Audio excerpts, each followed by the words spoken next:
Thanks for having me here. Unlike Michael and Wolfgang and Hauke, I'm not a builder of these indices. I'm just a consumer. And my reflections will be much more modest. Just some thoughts about what I call the political science of these democracy indices. Kind of the point of departure is that thinking about it, we have now been living with and working with these indices for half a century.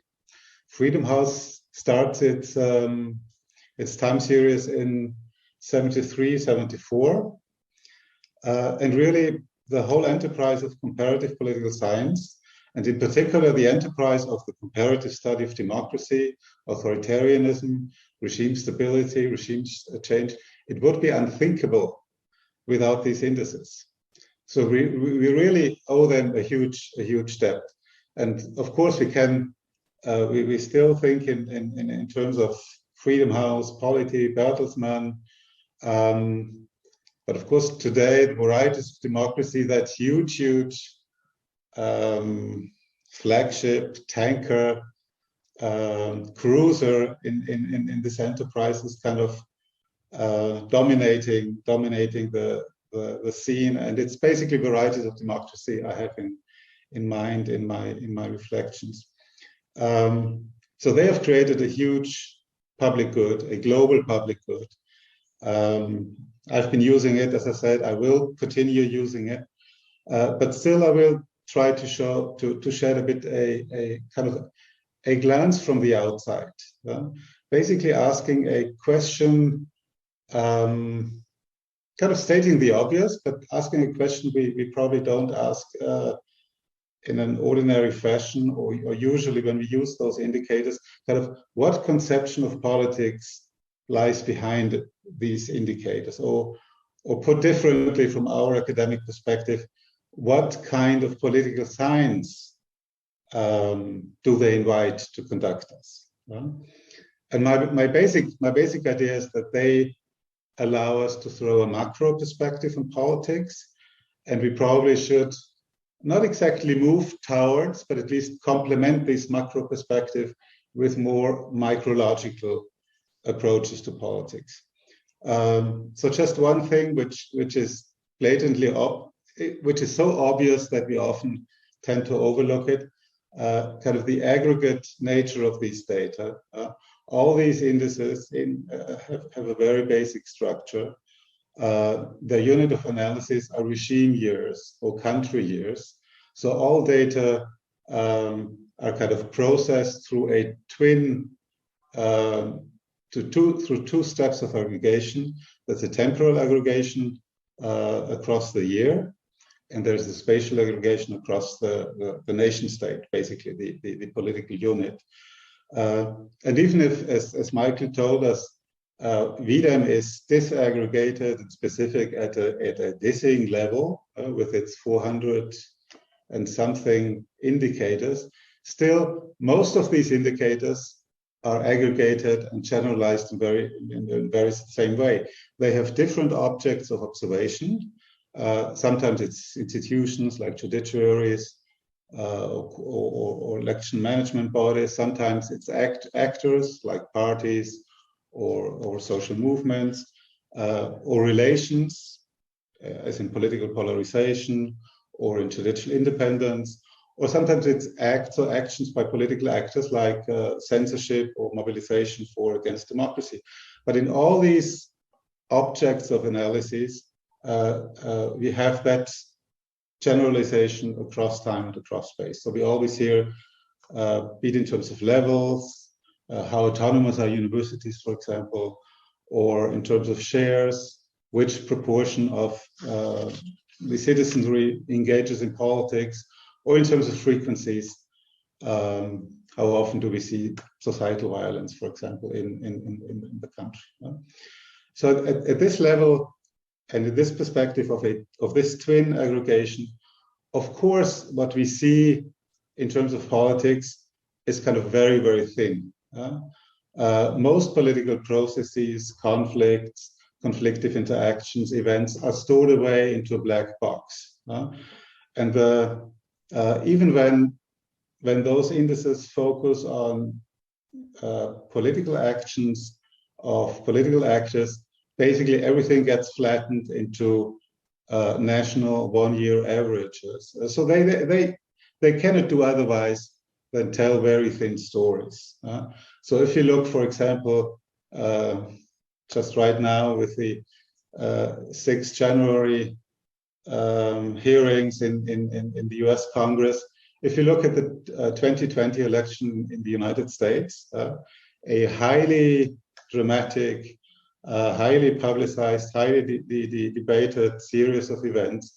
And if you look at kind of through these lenses, we cannot see much more than to say, okay, was this a free and fair election? Yes. Were the outcomes accepted by the loser? Well, no. Did loser protests turn into violence? Well, no, not in 2020, or not very much. So this is, yes, some information, but of course it's just a tiny fragment of what we all have been observing in that dramatic year. So if the data are basically are kinds of macro data, with kind of the micro stuff of politics stowed away into a black box. So the kind of explanations we can construct with these data are macro explanations. These are essentially structural explanations, which is fine for many purposes. So we can basically see associations between, or we see patterns of associations between other patterns, institutional, behavioral patterns, relational patterns, organizational patterns.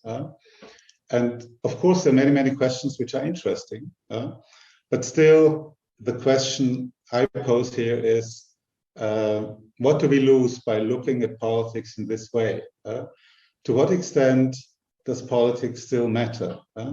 And kind of the context I'm evoking here is and it has been mentioned today already, the current context of our debates on democratic crisis.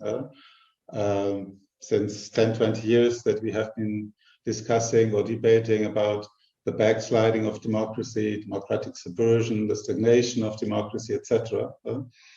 And I think in particular, probably less so in normal times of relative stability, but in particular in times of crisis and in times of democratic regressions, we do need a focus on actors, and we do need a focus on the micro logic of politics.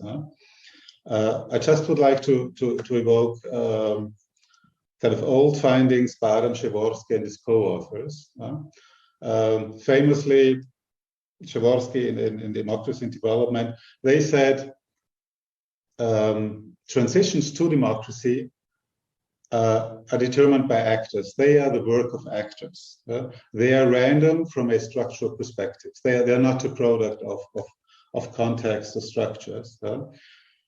The consolidation of democracy, by contrast, is the work of structures. So he saw a very strong association between especially wealth and consolidation. So if today we see transitions from democracy, even in countries that are relatively wealthy, and that should be relatively immune to democratic regressions, if we nevertheless witness those processes of backsliding in these unlikely cases, it is difficult to conclude otherwise than to say, well, if structures cannot explain their own failure, their own weakness, this must be too the work of actors. And that's my intuition, my sense, that our times of democratic crisis really advise us to do what I would call a micrological turn. I've been thinking about the study of political violence, and there they have been kind of conducting such a turn for quite some time now, kind of a shift from the study of aggregate patterns civil war, of violence in terms of initiation, duration, etc., to really the study of interactive sequences of actions, of events, of conflicts. So really from macro phenomena to micro foundations. And basically the big reasons for doing so are very similar to the reasons for me to advocate for a similar shift in the study of democratic crises. The idea was that civil wars, and I would say just like processes of democratic backsliding or erosion, are dynamic processes, they're interactive, and they have a very strong endogenous component. So what actors do has a strong influence what actors do. So sequences and interaction is important. And antecedent structural conditions may not explain that much in this juncture of dynamic change. So I do not think that this is neither the end of cross-national time series of democracy indices, nor necessarily the turn to in-depth country studies. But I do think that if we do want to continue to investigate such processes with large and quantitative data sets, we do really need to rethink the basic structure. And obviously this leaves everything in a very vague note, since I will not be telling you how, but I just leave it with this micrological appeal. Thank you.